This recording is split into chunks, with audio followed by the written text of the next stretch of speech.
Hello future IITians and NITians. तो आज अपन बात करेंगे एओडी यानी कि एप्लीकेशन ऑफ डेरिवेटिव के मोस्ट रिपीटेड क्वेश्चंस के बारे में। वैसे एओडी के बारे में अगर अपन बात करें तो जेई मेंस में लगभग 2 से 3 क्वेश्चन हर शिफ्ट में इसके देखने को ही मिलते हैं, जिसमें कई सारे टाइप के क्वेश्चंस पूछे जाते हैं। Rate of measure, rate of change से रिलेटेड क्वेश्चंस आते हैं। पहले टेंजेंट एंड नॉर्मल से रिलेटेड क्वेश्चंस भी आते थे, बट 2024 में उस पोर्शन को जेई मेंस के सिलेबस से हटा दिया गया, तो उससे क्वेश्चंस अब नहीं आते हैं। उसके अलावा मैक्सिमम मिनिमा से क्वेश्चंस आते हैं, इंक्रीजिंग डिक्रीजिंग फंक्शंस से रिलेटेड क्वेश्चंस पूछे जाते हैं। तो हर तरीके के क्वेश्चन को हम यहाँ पे डील करेंगे, बट बिफोर दैट इसी तरीके से अपने सभी चैप्टर्स को कवर किया है, जिसका प्लेलिस्ट का लिंक आपको नीचे डिस्क्रिप्शन में मिल जाएगा। आप लोग वहां से जाके चेकआउट कर सकते हैं। So let's start. तो फर्स्ट क्वेश्चन से स्टार्ट करते हैं, जो कि अपने को रेट ऑफ चेंज या रेट ऑफ मेजर से रिलेटेड दिया हुआ है ना। सबसे पहले क्वेश्चन को समझने की कोशिश करते हैं। जैसे अपने को यहाँ पे क्या बोला कि हमारे पास में एक विंडो है जो कि रेक्टेंगल शेप की है, उसकी लेंथ एल है, ब्रेड्थ बी है, और उसको सरमाउंट किया जाता है एक सेमी सर्कल के द्वारा। ठीक है, फिर जो पेरीमीटर बन रहा है टोटल विंडो का वो 30 मीटर है।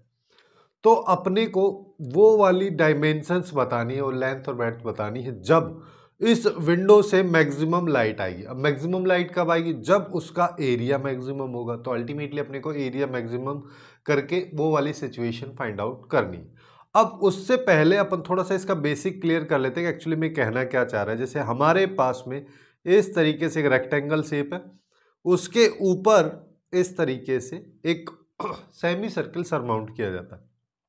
जब अपन ऐसा कर दे रहे हैं तो एक्चुअली में ये वाली लाइन वहां पे है ही नहीं विंडो के अंदर, तो इसको अपन एक डॉटेड लाइन से डिनोट करेंगे, क्योंकि जब अपन पेरीमीटर निकाल रहे होंगे तो उसमें दिक्कत कर जाएगा। तो इस तरीके का कुछ बना हुआ है ना। अब इसकी लेंथ को मैं बोल दे रहा हूँ एल है, इसकी ब्रेड्थ को अपन बी बोल दे रहे हैं। अब यहाँ पे एक चीज है क्या कि अपने को लेंथ क्या लेनी है। जैसे अगर मान लो मैं इसको x लूंगा तो मेरे को पता है जब पेरीमीटर अपन निकाल रहे होंगे तो यहाँ पे जैसे सर्किल का पेरीमीटर क्या होता है 2 पाई आर, सेमी सर्किल का क्या हो जाएगा पाई आर। आर मेरे को चाहिए रहेगा, यानी कि यहां से यहां तक की डिस्टेंस। तो अगर इसको x लिया तो x/2 आएगा। अपनी कैलकुलेशन को थोड़ा और कॉम्प्लिकेट करेगा, तो इससे अच्छा है कि मैं इस पूरी लेंथ को 2x ले लेता हूं। तो ये वाली लेंथ ऑटोमेटिकली x हो जाएगी, यानी कि सेमी सर्किल की रेडियस x हो जाएगी। और इस लेंथ को अपन y ले लेते हैं, जो b है उसको y ले लेते हैं। अब क्या बोल रहा है? टोटल पेरीमीटर अपने को बताना है ना। तो पेरीमीटर को p से डिनोट करता हूं। यहां पे कॉमन मिस्टेक क्या हो सकती है कि अपन यहां पे बोल देंगे सबसे पहले रेक्टेंगल में एक साइड 2x है तो उसकी साइड सामने की साइड भी 2x होगी, टोटल 4x हो गया प्लस 2y हो गया plus pi r equal to 30।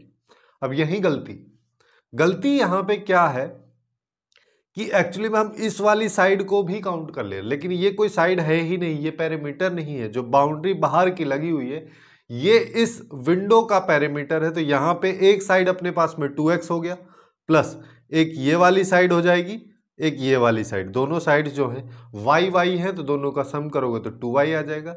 उसके बाद बचेगा ये वाला केवल। अब इसको निकाल लो, ये क्या होगा पाई आर, जहां पे आर x के बराबर है, तो ये हो जाएगा पाई x, और ये अपने पास में 30 के बराबर आ जाएगा। अब इसका यूज क्या करना है, क्योंकि अपने को आगे चल के एरिया मैक्सिमम करना है, तो पहले एरिया निकाल लेते हैं। एरिया अगर मान लो मैं निकालना चाहूं तो एरिया में अपन ऐड कर सकते हैं सेमी सर्किल का एरिया प्लस में रेक्टेंगल का एरिया। रेक्टेंगल का एरिया देखोगे तो एक साइड 2x है, दूसरी y है, तो ये हो गया। वहीं पे सेमी पेरीमीटर का देखोगे तो यहाँ पे क्या होगा हाफ पाई आर स्क्वायर, तो हाफ तो आएगा, पाई भी आएगा, आर की जगह x आ जाएगा। ये अपने पास में एरिया आएगा। अब देखो अल्टीमेटली अपने को एरिया मैक्सिमम करना है, तो यहाँ पे एक ये वाला कंसेप्ट पड़े होगा कि dA/dx या फिर dA/dy अपन निकालते हैं, फिर वहां पे क्रिटिकल पॉइंट्स ढूंढते हैं, तब जाके आगे अप्रोच लगाते हैं। तो वो लगाने के लिए यहाँ पे जो a है यानी कि एरिया जो है एक सिंगल वेरिएबल में हमारे पास में होना चाहिए, बट ऐसा यहाँ पे है नहीं। तो हम क्या करते हैं, इस y को रिप्लेस कर देते हैं। y को रिप्लेस करने के लिए हमारे पास ये वाली इक्वेशन है, इसका यूज कर लेते हैं। 2 से अगर मान लो पूरी इक्वेशन को मैं डिवाइड करता हूं तो राइट साइड में बचेगा 30 है ना, माइनस x कर देता हूं, x को उधर ले जाता हूं, पाई x/2 को भी उधर ले जाता हूं, ये y के बराबर आ जाएगा। तो इसको यहां पे रख दो। तो एरिया को a से डिनोट कर रहे हैं, यहाँ पे 2x हो गया और y की जगह यहाँ पे 30 minus x minus pi x/2 plus pi x²/2, ये अपन लिख दिए। इसको थोड़ा सिंप्लीफाई कर लो तो 2 से मल्टीप्लाई करेंगे 2x से, तो यहाँ पे क्या जाएगा 60x minus 2x² minus pi x plus pi x square हो जाएगा और पाई x² बाई 2। तो ये क्या आएगा 60x माइनस 2x² और यहां पे माइनस का हाफ पाई x² मेरे पास में बचेगा। अब क्या करना है इसको थोड़ा, अब देखो, अब हमको यहां पे क्या करना है, अब हमारे पास में a आ चुका तो dA बाई डी एक्स निकालेंगे। तो dA बाई डी एक्स, क्योंकि ये x वेरिएबल के रेस्पेक्ट में अपन ने निकाल लिया है, चाहो तो y के रेस्पेक्ट में भी निकाल लो, उससे कोई फर्क नहीं पड़ रहा है ना। तो dA बाई डी एक्स अगर मान लो मैं यहाँ पे निकालता हूं तो मेरे पास में क्या आ जाएगा, 60x लिखा है तो 60 कांस्टेंट हो जाएगा, 2x² का यहाँ पे माइनस 4x हो जाएगा।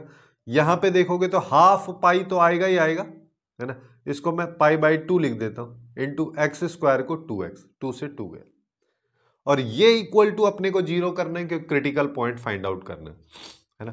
तो यहां से हमारे पास में आ रहा है 60 minus 4x minus pi x equals to 0। चाहो तो इसको ऐसा लिख दो, 60 माइनस, हमारे पास में यहां पे क्या आ जाएगा, x को कॉमन ले लो, पाई प्लस 4 आ जाएगा और ये इक्वल्स टू 0। तो x की वैल्यू आ जाएगी 60 बाई पाई प्लस 4। यहां पे देख लेते हैं कोई मिस्टेक तो नहीं हो रही है ना। अच्छा, ये बाई किया तो ये 15 आएगा ना, यहाँ पे ये 15 आएगा तो ये भी 15 आ जाएगा, ये 15 आएगा तो ये 30 आ जाएगा, ये 30 आ जाएगा। थोड़ा सा मिस्टेक हो गया है, इस तरीके की मिस्टेक्स का ही खास करके अपने को ध्यान रखना है कि इस तरीके की कोई सिली मिस्टेक ना हो। डिवाइड जब हम करें तो पूरी वैल्यू को डिवाइड एक साथ में करें, है ना। तो यहाँ पे 30 आ जाएगा तो यहाँ पे भी ये 30 आ जाएगा। तो ये हमारे पास में x की एक वैल्यू आ रही है क्रिटिकल पॉइंट, जहां पे dA बाई डी एक्स 0। तो जब इतना हम कर लेते हैं तो उसके बाद हम क्या करते हैं, एक लाइन पे जो क्रिटिकल पॉइंट्स आ रहे हैं जैसे कि 30 बाई पाई प्लस 4, ये जो है इसको अरेंज करेंगे। उसके बाद अब देखेंगे इससे बड़ी कोई भी वैल्यू, यानी कि 40 ले लो या फिर 60 ले लो, ठीक है। 60 बाई पाई प्लस 4 अगर देखोगे तो यहाँ पे पाई प्लस 4 से पाई प्लस 4 कट जाएगा, 30 माइनस 60 आएगा, यानी कि एफ डैश यहाँ पे लेस देन 0 आएगा। यहां पे देखोगे तो एफ डैश या फिर dA बाई डी एक्स की वैल्यू ग्रेटर देन 0 आएगी और वहां पे लेस देन 0 आएगी। जब ऐसा आ रहा है तो अपन एक रफ ग्राफ क्या बना सकते हैं कि एफ डैश ग्रेटर देन 0 है, जिसका मतलब फंक्शन इंक्रीजिंग ग्राफ बनेगा फंक्शन का, क्योंकि यहाँ पे एफ डैश ग्रेटर देन 0 है, जिसका मतलब स्लोप बढ़ रहा है। स्लोप बढ़ रहा है तो इस तरीके से होगा, स्लोप पॉजिटिव है तो इस तरीके से ग्राफ बढ़ेगा, और स्लोप नेगेटिव है तो इस तरीके से ग्राफ आएगा। अब ये अपने पास में ये वाला जो पॉइंट है, यहीं पे ही अपने को इसका लोकल मैक्सिमा मिल रहा है, ऐसा बोल सकता हूं मैं। यहाँ पे जब लोकल मैक्सिमा यहाँ पे मिल रहा है तो यहीं पे इस वैल्यू पे या इन वैल्यूज पे ही यहाँ पे मैक्सिमम एरिया अपने को मिलेगा, ठीक है। क्योंकि मैक्सिमम लाइट तभी एमिट हो पाएगी जब मैक्सिमम एरिया मिलेगा। तो अब अपन यहाँ पे एल निकाल लेते हैं। एल क्या है, एल एक्चुअली में 2x के बराबर है, तो x अगर इतना है तो 2x क्या होगा, 60 बाई पाई प्लस 4 हो जाएगा। वैसे ही b निकालोगे तो b y है, y कितना आ जाएगा, y का अपने पास में ये वाला वैल्यू है, यहां से निकाल लो। तो y अगर मैं यहां पे अलग से निकाल देता हूं, y अपने पास में आएगा 15 माइनस यहां पे हो जाएगा x, यानी कि 30 बाई पाई प्लस 4 माइनस यहां पे आ जाएगा पाई एक्स बाई 2। तो पाई बाई 2 इंटू एक्स की वैल्यू यहां से फिर से रख देते हैं, यहाँ पे आएगा 30 बाई पाई प्लस 4। इसको थोड़ा सिंप्लीफाई कर लो। सिंप्लीफाई करेंगे तो पाई प्लस 4 का मैं यहाँ पे क्या करता हूँ, एलसीएम लेता हूँ, क्योंकि इस 2 से इसको निपटा दिया। तो अभी यहाँ पे क्या आएगा, यहाँ पे देखोगे तो ये 15 जो है पाई प्लस 4 से मल्टीप्लाई हो जाएगा, तो ये आएगा 15 पाई प्लस 60। यहाँ पे देखोगे तो ये माइनस 30 आ जाएगा, यहाँ पे देखोगे तो ये माइनस 15 पाई आएगा। 15 पाई से 15 पाई गया तो अपने पास में बच रहा है 30 डिवाइड बाई पाई प्लस 4। ये y यानी कि b की वैल्यू हमारे पास में आ रही है, तो b की वैल्यू ये, a की वैल्यू 60, तो करेक्ट आंसर अपने यहाँ पे d हो जाए। इस तरीके के क्वेश्चंस काफी पूछे जाते हैं, है ना, और काफी इजीली अपन यहाँ पे इसको कर सकते हैं। अब नेक्स्ट क्वेश्चन पे आ जाओ। नेक्स्ट क्वेश्चन जो है यहाँ पे थोड़ा सा इंक्रीजिंग फंक्शन से रिलेटेड है। पहले आपको थोड़ा बेसिक पता होना चाहिए इंक्रीजिंग फंक्शन क्या होता है, कि अगर मान लो अपने पास में कोई भी एक वैल्यूज है, इस तरीके का कोई भी एक रफ फंक्शन है, रफ ग्राफ अगर अपन बना रहे हैं, यानी कि जैसे जैसे मैं x की वैल्यू बढ़ाते जाता हूं तो y की वैल्यू मेरे पास में वहां पे बढ़ रही है। इस तरीके के ग्राफ को अपन या इस तरीके के फंक्शन को इंक्रीजिंग फंक्शन बोलते हैं। बट सबसे पहली चीज कि इसको फंक्शन होना ही पड़ेगा, अब क्या बोल रहा है, एफ एक्स अपने पास में ये दे रखा है, ठीक है। फिर बोला ये एक्चुअली में एक इंक्रीजिंग फंक्शन है, तो ए और बी के लिए कौन सी कंडीशन होगी, ठीक है। तो सबसे पहले हम क्या करते हैं, एफ एक्स को लिख लो, क्या है, x cube plus a x square plus b x plus 5 sine square x, ठीक। जब भी अपने को इंक्रीजिंग डिक्रीजिंग, अगर मान लो फंक्शन इंक्रीजिंग है यानी कि इस तरीके का फंक्शन है, तो अपने को क्या पता है, इसका स्लोप ग्रेटर देन 0 होगा, तो बस एफ डैश एक्स निकाल लेते हैं। तो एफ डैश एक्स अगर मान लो मैं निकालता हूं, तो यहां पे क्या आएगा, 3x square plus 2ax plus B plus, अब देखो साइन स्क्वायर एक्स का क्या होगा, सबसे पहले पावर का करेंगे तो यहां पे आएगा 2 साइन एक्स, फिर साइन एक्स का करोगे तो कॉस एक्स आएगा, जिसको अपन डायरेक्टली साइन 2x लिख सकते हैं। तो यहां पे अपने पास में इसकी वैल्यू क्या आ रही है, 5 इंटू साइन 2x। अब क्वेश्चन के अकॉर्डिंग ये ग्रेटर देन 0, अगर ये ग्रेटर देन 0 तो एक चीज देखो, ये जो वैल्यू है ये -1 से 1 में आउटपुट हमेशा देगा अपने को, साइन 2x है, साइन अल्फा लिखा है बेसिकली, साइन अल्फा का आउटपुट हमेशा -1 से 1 के बीच में मिलेगा। और जब इसके साथ में 5 मल्टीप्लाई है, तो मैं बोल सकता हूं इसकी मिनिमम वैल्यू -5, मैक्सिमम वैल्यू +5 रहेगी।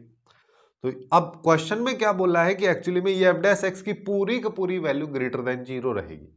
तो अपन ऐसा बोल सकते हैं कि हर हाल में इतना जो पोर्शन है ना, इसको तो ग्रेटर देन 5 रहना ही पड़ेगा, यानी कि 3x square plus 2ax plus be greater than 5 होगा, तभी जाके पूरे केस में अपन ऐसा बोल पाएंगे कि ये जो वैल्यू है ये ग्रेटर देन 0 होगी। क्योंकि अगर जैसे ही ये 5 से कम हुआ और ये -5 हो गया, तो हो गया कांड, खत्म हो जाना है फिर पूरा खेल।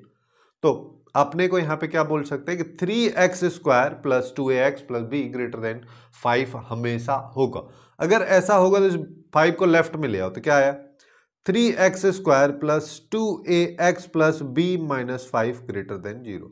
अब मेरे पास में एक क्वाड्रेटिक है जिसका a यानी कि एक्स स्क्वायर का कोफिशिएंट वो पॉजिटिव है और इसका आउटपुट ग्रेटर देन 0 है, जिसका मतलब क्या हो गया, यहां पे इसका d लेस देन 0 होगा, है ना। चाहो तो ऐसे देख लो कि यहाँ पे ए और बी की कुछ वैल्यूज जो हैं वो कुछ इस तरीके से हैं कि इस क्वाड्रेटिक इक्वेशन का जो आउटपुट है वो ग्रेटर देन 0 आ रहा है। ग्राफ तो अपवर्ड बनेगा और हर वैल्यू पे आ रहा है, एक्स भी वेरिएबल है तो ऐसा ग्राफ होगा। और ये कब होता है, जब डी लेस देन 0 होगा, तो इसका डी लेस देन 0 कर देते हैं। तो डी लेस देन 0 करेंगे तो क्या आएगा, -2a का होल स्क्वायर, बी स्क्वायर हो गया, -4 इंटू ए के साथ में आ जाएगा 3 और इंटू सी के साथ में आएगा b-5, ये लेस देन 0 है। बस इस इक्वेशन को सॉल्व कर लिए, ए और बी की कंडीशन आ गई। तो यहां पे क्या आया, 4a स्क्वायर -4 3b-5 15 आ जाएगा। 3 को मैं अंदर मल्टीप्लाई कर दिया, 4 को बाहर रखा हूं क्योंकि 4 में यहां पे कॉमन ले सकता हूं। a square -3b plus 15 less than 0, 4 को निपटा देते हैं, तो a square -3b plus 15 less than 0 ये अपने पास में आएगा, जो कि एक्चुअली में अपने को सी ऑप्शन में दे रखा है। तो सी ऑप्शन इसका करेक्ट आंसर हो जाए। अब नेक्स्ट क्वेश्चन की बात करते हैं, जिसमें इंक्रीजिंग डिक्रीजिंग फंक्शन के बारे में ही बेसिकली बात हो रही है। तो यहाँ पे अपने पास में एफ एक्स एक फंक्शन दे रखा है जिसके अंदर जी एक्स फंक्शन है, और जी एक्स फंक्शन के बारे में क्या बोला है कि ये फंक्शन मोनोटोनिकली इंक्रीजिंग फंक्शन है, जिसका मतलब बेसिकली फंक्शन इंक्रीज हो रहा है 0 से π/2 के इंटरवल में। तो यहाँ पे अपन क्या बोल सकते हैं कि अगर मान लो 0 है, π/2 है, इस इंटरवल में जी एक्स फंक्शन इस तरीके से इंक्रीज होते हुए चल रहा है, तो यहाँ पे हम बोल सकते हैं जी डैश एक्स की वैल्यू जो है वो हमेशा ग्रेटर देन 0 रहेगी। अब इसी कंसेप्ट का यूज अपन यहाँ पे करेंगे, जैसे कि एफ एक्स अगर अपने को दे रखा है और एफ एक्स के बारे में क्या बताना है, इंक्रीजिंग डिक्रीजिंग वाले इंटरवल्स अपने को बेसिकली फाइंड आउट करने। तो अगर मैं एफ डैश एक्स निकालता हूं तो tan इनवर्स एक्स का डिफरेंशिएशन क्या होगा, 1/1 प्लस एक्स स्क्वायर, और यहाँ पे x की जगह जी एक्स है तो कोई बात नहीं, जी एक्स का होल स्क्वायर कर देंगे। फिर उसके बाद में जो इसके अंदर लिखा है उसका डिफरेंशिएशन करते हैं, तो यहाँ पे आएगा जी डैश एक्स, और जी के अंदर जो फंक्शन है फिर उसका करेंगे तो इसका 1 आ जाएगा। तो अल्टीमेटली हमारे पास में एफ डैश एक्स की वैल्यू आ रही है जी डैश एक्स अपॉन 1 प्लस जी एक्स का होल स्क्वायर। अब देखो जी एक्स की वैल्यू कुछ भी रहे, चाहे पॉजिटिव रहे या फिर नेगेटिव रहे, जी एक्स का होल स्क्वायर हमेशा पॉजिटिव रहेगा, जिसका मतलब डिनोमिनेटर जो है वो यहां पे हमेशा पॉजिटिव आएगा, कभी ना तो ये जीरो होगा जिसकी वजह से अपने को कोई क्रिटिकल पॉइंट नहीं मिल रहा।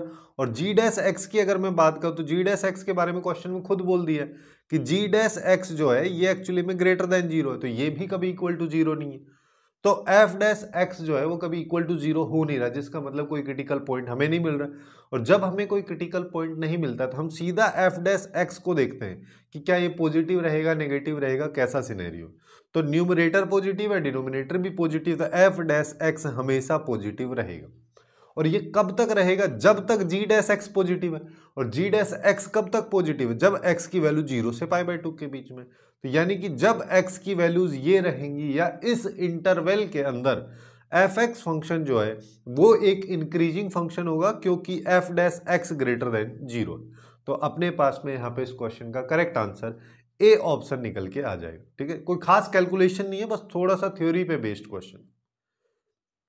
अब नेक्स्ट क्वेश्चन पे आते हैं, धीरे धीरे थोड़ा सा इंक्रीजिंग वाले जो फंक्शंस होते हैं उनसे रिगार्डिंग जो क्वेश्चंस पूछे जाते हैं उसको थोड़ा कॉम्प्लिकेटेड करते हैं। जैसे यहाँ पे क्या बोल रहे हैं कि अपने पास में एफ एक फंक्शन है जो कि आर टू आर डिफाइन है, जी भी सेम तरीके से फंक्शन दे रखा है, एफ एक्स फंक्शन की वैल्यू दी हुई है, जी एक्स की वैल्यू दे रखी है। फिर बोला है कि अल्फा की किस वैल्यूज के लिए ये इनइक्वलिटी होल्ड करेगी, यानी कि ये इनइक्वलिटी सेटिस्फाई हो रही है, कौन कौन सी अल्फा की वैल्यूज हैं, कौन सी रेंज।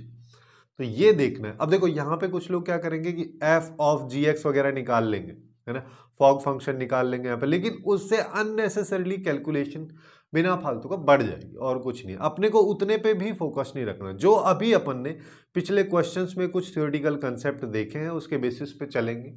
एक बार मैं फिर से रिवाइज कर दे रहा हूँ। जैसे कि अगर मान लो मेरे पास में एफ एक्स फंक्शन है और एफ एक्स फंक्शन, या फिर ऐसे कर लो कि अगर मान लो मेरे पास में कोई भी एक इंक्रीजिंग फंक्शन है, इंक्रीजिंग फंक्शन है तो उसका ग्राफ कुछ इस तरीके का होगा, जहां पे x1 पॉइंट ये रहेगा तो इसका आउटपुट f ऑफ x1 रहेगा। यहाँ पे बात करोगे तो ये x2 पॉइंट ले लो कोई भी, और यहाँ पे f ऑफ x2। तो यहाँ पे इंक्रीजिंग फंक्शन की कंडीशन क्या होती है कि अगर, जैसा कि हम यहाँ पे देख पा रहे हैं, f ऑफ x1 से बड़ा अगर f ऑफ x2 अपने को यहाँ पे दिख रहा है और ये कंडीशन निकल के आ रही है, तो इसमें अगर मैं x के बीच में, यानी कि ये जो इनपुट्स हैं इनके बीच में रिलेशन निकालना चाहूं तो इसको अपन डायरेक्टली ऐसे लिखते हैं, यहाँ पे इनइक्वलिटी का साइन नहीं बदलता है। वहीं पे अगर मान लो मैं डिक्रीजिंग फंक्शन के बारे में बात करता हूं तो डिक्रीजिंग फंक्शन का ग्राफ कुछ इस तरीके का होता है ना, जहां पे ये x1 पॉइंट ले लो, इसका आउटपुट जो है ये यहाँ पे आ गया f ऑफ x1, और दूसरा अपने पास में x2 पॉइंट ले लो जिसका आउटपुट यहाँ पे आ रहा है, इसको अपन f ऑफ x2 बोल दे रहे हैं। यहाँ पे अपन ग्राफ से देख पा रहे हैं कि f ऑफ x1 की वैल्यू अगर greater than f of x2 है और फंक्शन डिक्रीजिंग है, तो जब x के रेस्पेक्ट में इस इनइक्वलिटी को अपन बनाएंगे तो इनइक्वलिटी का साइन बदल जाएगा। बस इस चीज का अपने को यहाँ पे ध्यान रखना है। अब इसी के बेसिस पे अब अपन आगे चलते हैं। जैसे यहाँ पे क्या बोल रहा है, इसको मैं बोल सकता हूँ, ये मान लो t है, f ऑफ t लिखा है, यहाँ पे भी f ऑफ t लिखा है, इसको t1 बोल दो, इसको t2 बोल देते हैं, कोई फर्क नहीं पड़ रहा। अब बस अपने को ये देखना है कि क्या यहाँ पे अपने पास क्या आ गया, f of t1 greater than f of t2। किस तरीके से अपने को ईजी अप्रोच लगानी है उस पर भी अपन फोकस साथ साथ करते हुए चल रहे हैं।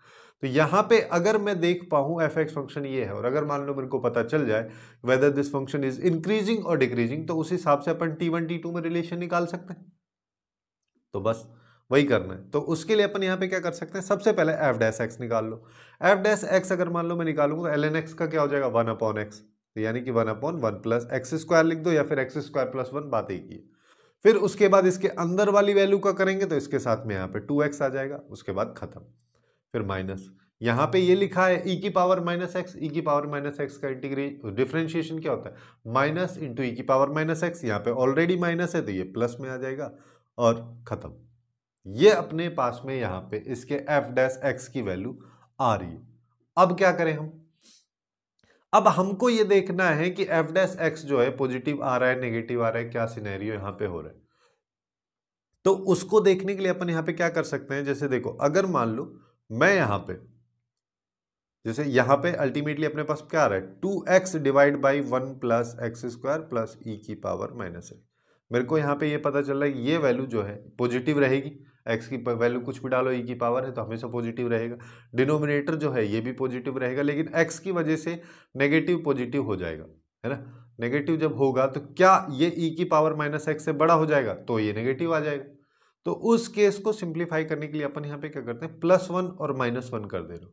+1 -1 में क्यों कर रहा हूँ, क्योंकि जैसे ही +1 करूंगा और इसको इधर लेके आऊंगा और फिर इसके साथ में जो ये वाला पोर्शन है इसके साथ +1 को ऐड करोगे तो 1 + एक्स स्क्वायर ऊपर चला जाएगा। जब अपन एलसीएम लेंगे तो ऊपर होल स्क्वायर बन जाएगा।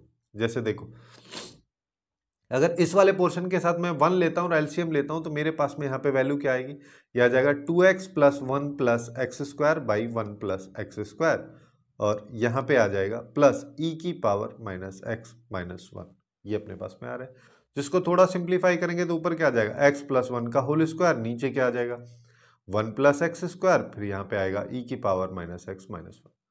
अब ये वाली वैल्यू तो हमेशा पॉजिटिव हो गई, है ना, खेल ही खत्म हो गया।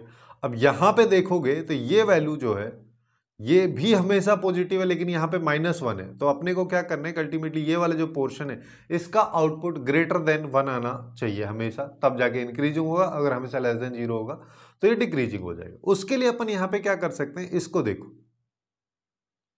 ये वाले पोर्शन को अगर मान लो मैं यहाँ पे देखता हूं तो मेरे पास में यहाँ पे क्या पता चल रहा है मेरे को, कि यहाँ पे अपन ऐसा बोल पाएंगे कि जैसे देखो e की पावर x का ग्राफ अपने को पता है क्या होता है, कुछ इस तरीके से चलता है। वहीं पे e की पावर -x का ग्राफ बनाओगे तो कुछ इस तरीके से आता है। e की पावर -x - 1 करोगे यानी कि ये 1 है, तो अब ये 1 पॉइंट नीचे चला जाएगा, 1 यूनिट तो नीचे जाएगा, जिसका मतलब अब ये ओरिजिन से कट करता हुआ जाएगा। और जैसे ये वाली लाइन अभी 0 थी, तो अभी नीचे वाली जो लाइन होगी वो -1 होगी। -1 से छोटा कभी ये होगा नहीं, है ना। तो ये वैल्यू हमेशा e की पावर -x - 1, इस वैल्यू की बात करोगे तो जैसे कि f' की अगर मैं बात करूं, एक बार इसको यहां पे लिख दे रहा हूं कि अपने पास में आ रहा है x + 1 का whole square upon 1 + x square plus e की पावर x - 1। तो यहां पे हमको ये पता चल रहा है ये वैल्यू हमेशा ग्रेटर देन -1 होगी। और इस वैल्यू को देख लो, इस वैल्यू को अगर अपन देखते हैं एक्स स्क्वायर प्लस 2x + 1 या फिर x + 1 का होल स्क्वायर, इसमें क्या करते हैं अपन, लिमिट लगा दो, है ना। सबसे आसान तरीका ये इसकी वैल्यू देखने के लिए कि जब हम x इन्फिनिटी की तरफ लेके जा रहे हैं तो एक्स स्क्वायर प्लस 2x + 1, इसको खोल के लिख दे रहा हूं, नीचे एक्स स्क्वायर + 1, है ना। लिमिट इन्फिनिटी है, एक्स स्क्वायर सेम टाइप की या सेम डिग्री की पॉलिनोमियल न्यूमरेटर डिनोमिनेटर में है, इसका आउटपुट क्या हो जाएगा, जो हाईएस्ट पावर है उसका कोफिशिएंट ऊपर 1 है, इधर 1 है, तो इसका आउटपुट 1 आ जाएगा। जब इन्फिनिटी की तरफ जा रहा है, जैसे उससे कम होगा तो धीरे धीरे बढ़ने भी लगेगा, जिसका मतलब ये वाला जो पोर्शन है इसका आउटपुट हमेशा ग्रेटर देन इक्वल टू 1 होगा। और ये -1 से बड़ा रहेगा, -1 से बड़ा मतलब -0 पॉइंट समथिंग के आसपास रहेगा, -1 भी कभी एग्जैक्टली नहीं आएगा। तो अपन ऐसा बोल सकते हैं कि ये वाली पूरी पूरी जो वैल्यू है ये हमेशा ग्रेटर देन 0 रहेगी, जिसका मतलब f' जो है ग्रेटर देन 0 रहेगा, यानी कि f(x) फंक्शन एक इंक्रीजिंग फंक्शन है। अगर f(x) फंक्शन एक इंक्रीजिंग फंक्शन है तो t1 t2 का रिलेशन यहां पे क्या आ जाएगा, t1 ग्रेटर देन t2। तो अल्टीमेटली जो मेरे पास में ये t1 की वैल्यू यानी कि g ऑफ अल्फा -1 का होल स्क्वायर बाई 3, इसका रिलेशन वही रहेगा जो इनइक्वलिटी का रिलेशन अपने को दे रखा है, अल्फा -5/3। ये अपने पास में आ गया। अब अपने को gx को चेक करना है, तो gx को चेक करने के लिए अपन फिर से g' निकाल लेते हैं। g' करेंगे तो न्यूमरेटर डिनोमिनेटर के फॉर्म में है u/v। इसका डिफरेंशिएशन कैसे होता है, सबसे पहले जो डिनोमिनेटर में है उसका होल स्क्वायर कर दो, उसके बाद जो न्यूमरेटर में लिखा हुआ है उसको डिफरेंशिएट कर दो, तो -2 और e की पावर 2x है तो यहां से भी 2 आएगा, तो -4 इंटू e की पावर 2x ये आ जाएगा। उसके साथ साथ डिनोमिनेटर को लिखोगे तो e की पावर x आ जाएगा। फिर यहां पे आ जाओ, अब डिनोमिनेटर का डिफरेंशिएशन करना है, e की पावर x का e की पावर x हो जाएगा, और यहां पे आएगा 1 - 2 इंटू e की पावर 2x। अब देखो, अब अगर अपन इसको देख पा रहे हैं तो हमारे पास में क्या हो जाएगा, -4 इंटू ई की पावर 3x हो गया, माइनस ई की पावर x हो गया, और -2 इसकी जगह प्लस हो जाएगा, और e की पावर 2x इंटू एक्स करेंगे तो ये 3x यहाँ पे आ जाएगा, ये आ जाएगा e की पावर ex का होल स्क्वायर। चलिए, तो यहाँ पे हम क्या कर सकते हैं, जैसे माइनस e की पावर x बच रहा है और ये -4 है, +2 है तो -2 बचेगा, डिवाइड बाई ये e की पावर x। अब e की पावर x के बारे में मेरे को पता है कि इसका आउटपुट हमेशा पॉजिटिव आएगा, ये भी पॉजिटिव, ये भी पॉजिटिव, लेकिन यहां से माइनस कॉमन ले लोगे तो यहां पे आ जाएगा ये प्लस 2 की पावर, ये आ जाएगा डिवाइड बाई ई एक्स का होल। तो अल्टीमेटली ये पूरा का पूरा आउटपुट तो नेगेटिव ही रहेगा, क्योंकि इसके आगे माइनस है और इसके अंदर वाली सारी के सारी वैल्यू अपने को पॉजिटिव आउटपुट दे रही होगी। तो हम यहाँ पे क्या बोल सकते हैं कि हमारे पास में जो जी डैश एक्स फंक्शन आ रहा है उसका, सॉरी जी एक्स फंक्शन का जो जी डैश एक्स है वो लेस देन 0 होगा, जिसका मतलब जी एक्स फंक्शन एक डिक्रीजिंग फंक्शन होगा, जिसका मतलब जो हमारे पास में ये इनइक्वलिटी लिखी है इसके अंदर वाली जो वैल्यू है, अगर मैं इसके रेस्पेक्ट में इनइक्वलिटी को बदलना चाहता हूं तो यहां पे जो साइन दे रखा है वो चेंज हो जाएगा, यानी कि अल्फा माइनस 1 का होल स्क्वायर बाई 3 और फिर यहां पे आ जाएगा less than alpha minus 5 by 3।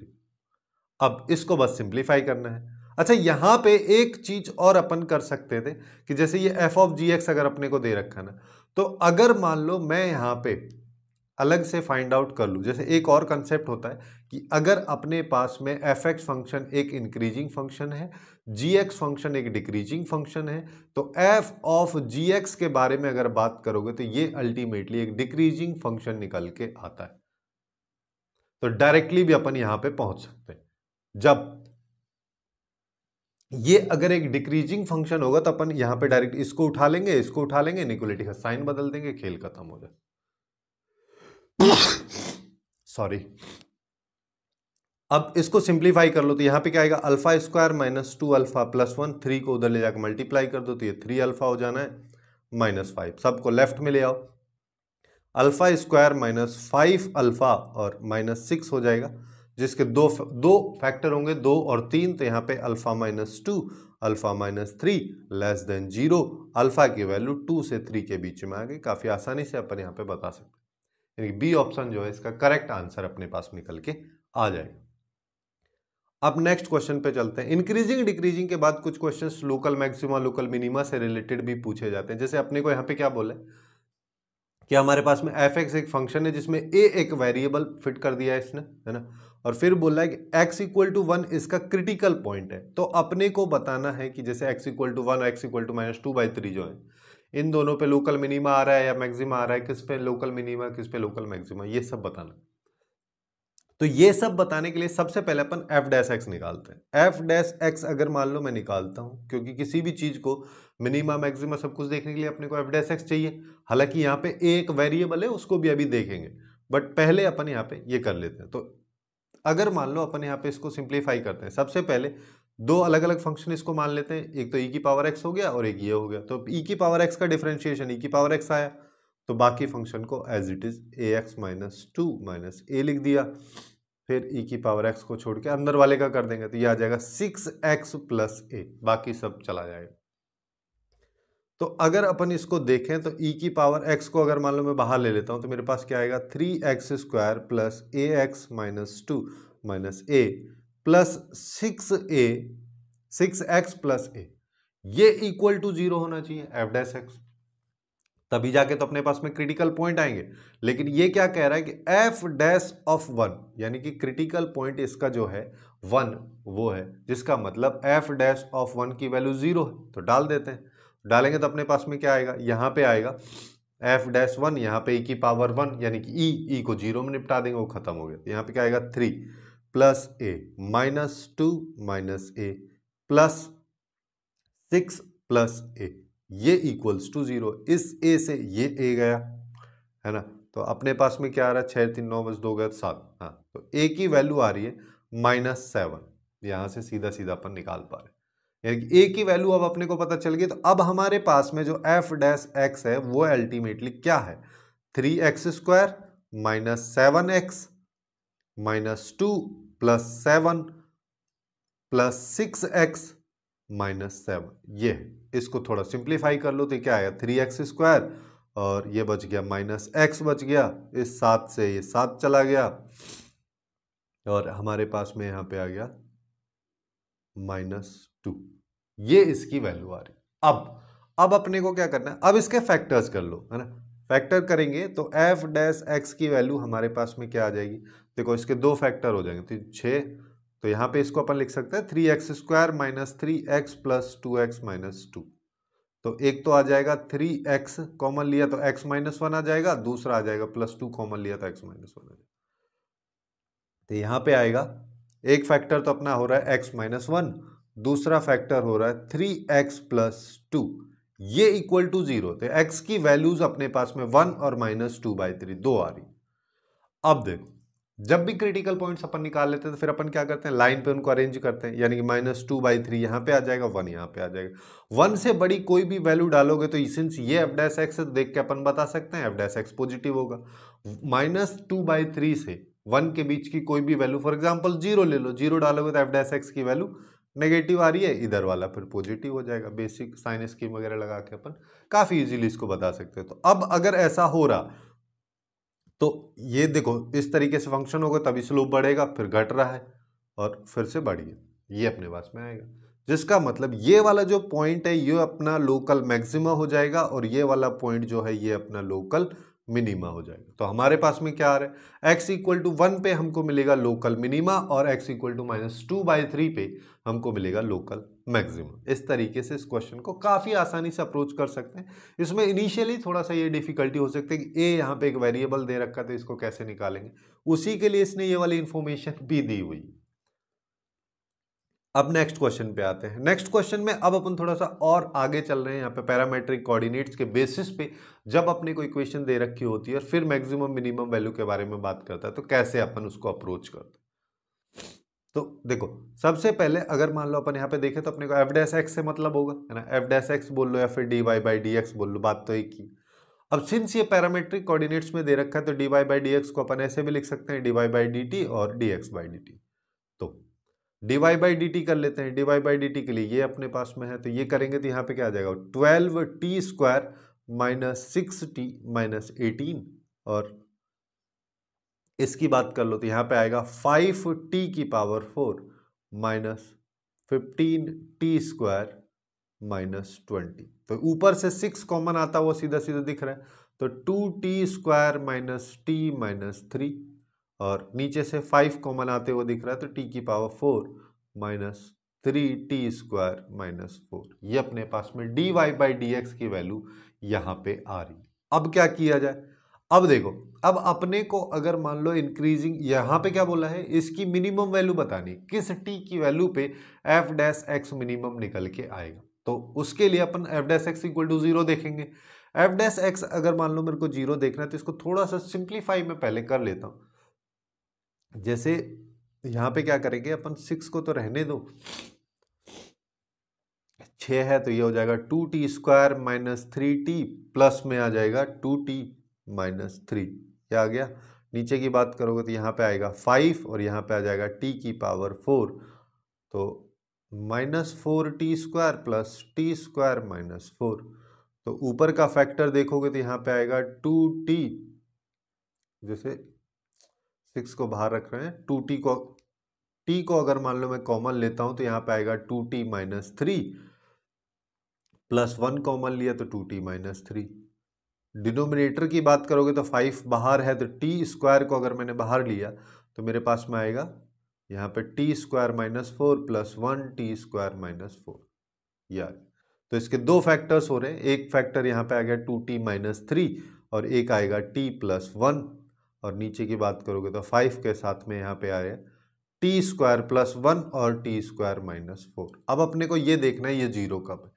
नीचे वाले की बात करोगे तो ये एक्चुअली में dx/dt लिखा हुआ है, ऊपर वाले की बात करोगे तो अभी तक dy/dt ही लिखा हुआ। वैसे 6/5 को अपन उधर ले जा सकते हैं जब अपने को 0 के लिए चेक करना है। अब देखो ये 4 है ना। अब यहां पे हम क्या देख सकते हैं कि यहां पे क्वेश्चन में बोला है कि t की वैल्यू -2 से +2 के बीच में, ये वाली वैल्यू तो कभी 0 होने वाली नहीं है ना। तो ये वाली 0 हो सकती है, लेकिन ये 0 कब हो रही है, या नॉट डिफाइन आ सकती है। क्रिटिकल पॉइंट्स जो होते हैं, पॉइंट्स होते हैं जहां पे 0 आ जाए, नॉट डिफाइन वाला केस आ जाए। तो ये कब हो रही है, ये हो रही है जब t की वैल्यू +2 या -2 है, लेकिन +2 और -2 तो इंक्लूडेड ही नहीं है। जिसका मतलब हम ये बोल सकते हैं यहाँ पे कि dx/dt जो है ये कभी 0 होगा ही नहीं। तो अगर अपने पास में कोई क्रिटिकल पॉइंट्स आ रहे होंगे, मैक्सिमम मिनिमम वैल्यू तभी बनेगी अगर कोई क्रिटिकल पॉइंट्स आ रहे होंगे, तो वो उनकी हेल्प से आएंगे जो न्यूमरेटर में लिखा है, यानी कि dy बाई dt की हेल्प से आएंगे। अब dy बाई dt को अगर मान लो मैं देख पा रहा हूं यहां पे, तो मेरे पास में क्या लिखा है, dy बाई dt लिखा है, चाहो तो इसको ऐसे लिख दो 6 इंटू 2t माइनस 3 और t प्लस 1, या फिर चाहो तो इसको ऐसे लिख दो, क्या 12t square minus 6t minus 8। अभी बताऊंगा ऐसा क्यों लिख रहे हैं, क्योंकि अब अपने पास में ये आ चुका है, ठीक है। ये देखना अगर अपने को है, या तो एफ डैश एक्स के बेसिस पे सॉल्व कर लो, बट यहां पे एक दूसरा अप्रोच भी अपन लगा सकते हैं कि अगर मान लो मैं इसको डबल डिफरेंशिएट कर देता हूं, तो डबल डिफरेंशिएशन के बाद में जो अपने पास में वैल्यू आएगी, जैसे यहां पे क्या है 24t माइनस 6, ये इसकी वैल्यू आ रही है। और यहां से देखो, यहां से हमारे पास में दो इसके क्रिटिकल पॉइंट्स निकल रहे हैं, t इक्वल टू -1 और t इक्वल टू 3/2। अगर अब इन दोनों क्रिटिकल पॉइंट्स को मैं यहां पे d2y by dx dt square में डाल दूं और चेक कर लूं, जैसे कि अगर पहले वाले पॉइंट को -1 को मैं डालता हूं, x इक्वल टू -1 पे हम बात कर रहे हैं, तो d2y बाई dx स्क्वायर ये एक्चुअली में आ जाएगा 24 माइनस 6, क्योंकि माइनस इंटू यहां पे आएगा -1 माइनस, तो यानी कि आ जाएगा -30। तो d2y बाई dt स्क्वायर अपना नेगेटिव आ रहा है, जिसका मतलब यहां पे क्या बन रहा होगा, यहां पे बन रहा होगा लोकल मैक्सिमा। जब डबल डिफरेंशिएशन, डबल डेरिवेटिव की वैल्यू अपने पास में नेगेटिव आती है तो लोकल मैक्सिमा बनता है, अप डाउनवर्ड हो जाता है। और जब x इक्वल टू 3/2 अगर मान लो मैं डालता हूं, तो dy by dt square, d2y by dt square की वैल्यू निकालोगे तो 24, यहाँ पे 3/2 और ये 6, तो यह आ जाएगा 36 माइनस 6 यानी कि 30। अब ग्रेटर देन 0 आ रहा है, यानी कि यहां पे बन रहा है लोकल मिनिमम। अब इसकी मिनिमम वैल्यू के बारे में अगर ये बात कर रहा है, तो लोकल मिनिमम कैसे बनेगा, जब अपवर्ड होगा। और ये बोल रहा है कि y is equal to F x की मिनिमम वैल्यू बतानी, तो मिनिमम वैल्यू कहां पे आ रही है, t इक्वल टू 3/2 पे, क्योंकि यहीं पे लोकल मिनिमम बन रहा है, तो ये इसका करेक्ट आंसर हो जाएगा। यहां पे खास करके जो जिस चीज का ध्यान रखना है वो ये कि पूछ क्या रहा है, यहां पे एक्चुअली में मिनिमम वैल्यू नहीं पूछ रहा है, यहां पे किस पॉइंट पे आएगी। जैसे कि लोकल मैक्सिमम, लोकल मिनिमम का मतलब क्या होता है, एक्स की या वेरिएबल की वो पर्टिकुलर वैल्यू जिस पे वो मिनिमम और मैक्सिमम वैल्यू अटेन करता है। वहीं पे मैक्सिमम वैल्यू और ग्रेटेस्ट वैल्यू बोलते हैं, या फिर मिनिमम वैल्यू और लीस्ट वैल्यू जिसको बोलते हैं, वो y की वैल्यू है, यानी कि आउटपुट की वो वैल्यू जिसको लोकल मैक्सिमा, या फिर x की वैल्यू पे जो लोकल मैक्सिमा मिनिमा आ रहा है, उस x की वैल्यू को अगर फंक्शन में डाल दूं तो क्या आउटपुट आता है, वो मैक्सिमम मिनिमम वैल्यू होती है, ग्रेटेस्ट और लीस्ट वैल्यू होती है। अब नेक्स्ट क्वेश्चन पे आते हैं। नेक्स्ट क्वेश्चन उसी से रिलेटेड, देखो यहाँ पे ग्रेटेस्ट और लीस्ट वैल्यू के बारे में बात कर रहे हैं। एफ एक्स फंक्शन अपने को दे रखा है, यहाँ पे एम इसकी ग्रेटेस्ट वैल्यू, स्मॉल एम जो है लीस्ट वैल्यू है। ये अपने पास में एफ एक्स फंक्शन है, तो कैसे निकालेंगे, वही सेम तरीका कि एफ डैश एक्स सबसे पहले निकालो। तो यहाँ पे क्या आया, 6x स्क्वायर आ जाएगा माइनस, यहाँ पे आ जाएगा 6x और -12, ये अपने पास में आएगा। तो यहाँ से अगर मान लो मैं 6 कॉमन लेता हूँ, x square minus x minus 2, जिसको अपन लिख सकते हैं x square minus 2x plus x minus 2। तो अल्टीमेटली इसके दो फैक्टर्स हो गए हमारे पास में, एफ डैश एक्स की वैल्यू अगर निकाल रहे हैं तो, कि 6 तो बाहर है, एक x माइनस 2 हो गया, एक हो गया x प्लस 1, ये हमारे पास में इसकी वैल्यू आ जा रही है। अब हमको इसको इक्वल टू 0 कर देना है। इक्वल टू 0 जैसे ही करेंगे तो हमारे पास में क्रिटिकल पॉइंट्स आएंगे, एक तो आएगा -1, दूसरा आएगा 2। तो दोनों क्रिटिकल पॉइंट्स के बेसिस पे चल लेते हैं, एक तो -1 एक 2। तो जब x की वैल्यू अपन 2 से बड़ी डालेंगे तो एफ डैश एक्स पॉजिटिव आएगा, यहाँ पे नेगेटिव आएगा, यहाँ पे पॉजिटिव आएगा, खत्म। अब अपने को क्या बताना है, ग्रेटेस्ट और लीस्ट वैल्यू के बारे में बात हो रही है। तो अगर इस तरीके से आएगा तो यहाँ पे फंक्शन बढ़ रहा होगा, यहाँ पे फिर घटने लगेगा, यहाँ तक घटेगा फिर बढ़ने लगेगा। तो ये पॉइंट क्या है, लोकल मैक्सिमा, लोकल मैक्सिमा। और ये वाला पॉइंट क्या है, लोकल मिनिमा। अब यहां पे ध्यान क्या रखना है, एक चीज और, कि यहाँ पे x की वैल्यू इसने खुद से दे रखी है, यानी कि x की इस वैल्यू को ही अपने को कंसीडर करना है। कौन कौन सी वैल्यू? -1 वाली वैल्यू से 3/2, 3/2 यहाँ पे कहीं आएगा, इसको x इक्वल टू 3/2 कंसीडर कर देता हूँ। तो मैक्सिमम वैल्यू तो कहाँ पे आएगी? -1 पे, और मिनिमम वैल्यू, सिंस ये वाला ग्राफ डिक्रीज होते हो जा रहा है, तो मिनिमम वैल्यू यहाँ पे आ जाएगी 3/2 पे। तो हम यहाँ पे क्या कर सकते हैं कि x इक्वल टू -1 पे अपने को मिलेगी ग्रेटेस्ट वैल्यू। चाहो तो उसको चेक भी कर लो कि f ऑफ -1 निकाल लो, तो 2 -1 का क्यूब -3 -1 का होल स्क्वायर -12 -1 +1, इसको निकालेंगे तो क्या आएगा? ये -2 हो जाएगा, ये -3 हो जाएगा, ये +12 हो जाएगा, और ये तो हो गया 13, 13 में से 5 गया तो ये बचा 8। ऐसे ही x इक्वल टू 3/2 पे अपने को चेक करना है, तो f ऑफ 3/2, ये थोड़ा सा कैलकुलेटिव हो जाएगा, 2 इंटू यहाँ पे क्या आ जाएगा 3 की पावर 3, 27/8 माइनस यहाँ पे 3 इंटू 9/4 हो जाएगा, -12 इंटू 3/2 +1। ठीक है, चलिए ये 6 हो गया, और इसको भी निपटा देते हैं। 4 यहाँ पे एलसीएम ले लेते हैं। ऐसा एक बार इसको थोड़ा सिंप्लीफाई कर लेते हैं, जैसे कोई कैलकुलेशन मिस्टेक यहाँ पे हो ना। 27/4 हो गया, -27/4 हो गया, ये तो गया।